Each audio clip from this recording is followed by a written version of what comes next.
जय लहूजी. मी बाबासाहेब सुभाष सरोदे, एक अल्पभूधारक शेतकरी आहे. या सरकारच्या आणि अर्थव्यवस्थेच्या जोर मी आजपर्यंत जिवंत होतो. आज तरी कर्जमाफी होईल, उद्या तरी होईल, मी कर्जातून मुक्त होईल, ह्या आशेने मी आजपर्यंत जगत होतो. दोनदा भाजप सरकार आले, फडणवीस साहेब दोनदा मुख्यमंत्री झाले. शेतकऱ्याचं काही त्यांनी बोलल्याप्रमाणे कर्जमाफी केली नाही. माझी आज आशा संपलेली आहे, कर्जमाफी होईल अशी. ज्या पद्धतीने लोकशाहीर अण्णाभाऊ साठे सांगून गेले,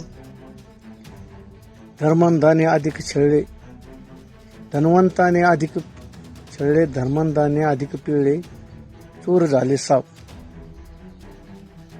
अशा अण्णाभाऊच्या काव्याप्रमाणे आज हे सरकार झालेलं आहे. या सरकारामध्ये अर्थव्यवस्था ही आमच्या गोरगरीब शेतकऱ्यासाठी नाही, या अर्थव्यवस्था इंडस्ट्रीयलसाठी आहे.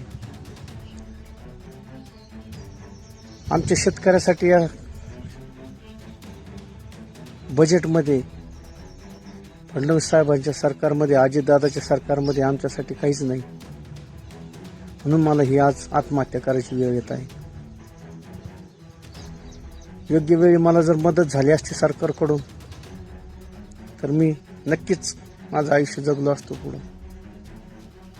परंतु आज मी आत्मविश्वास संपलेला आहे आणि मी कर्जबाजारी शेतकरी म्हणून माझी पिळवणूक होत आहे. म्हणून देवेंद्र फडणवीस साहेब, आपलं अस्तित्व सिद्ध करायचं असल्यावर जिवंत माणसामध्ये मरायला लागतं. म्हणून मी हा निर्णय घेत आहे. या जिवंत जगामध्ये जगायचं म्हणलं तर पैशाशिवाय काहीच होत नाही आणि हा निर्णय मी घेत आहे. माझी एकच अपेक्षा आहे, जिवंतपणे जरी नाही काही मदत झाली मला, मेल्यावर तरी माझ्या कुटुंबियाला, माझे कोणी कर्जबाजावर शेतकरी असतील त्यांना मदत व्हावी अशी मी कळकळीची विनंती करतो. जय लहूजी, जय अण्णाभाऊ, जय भीम.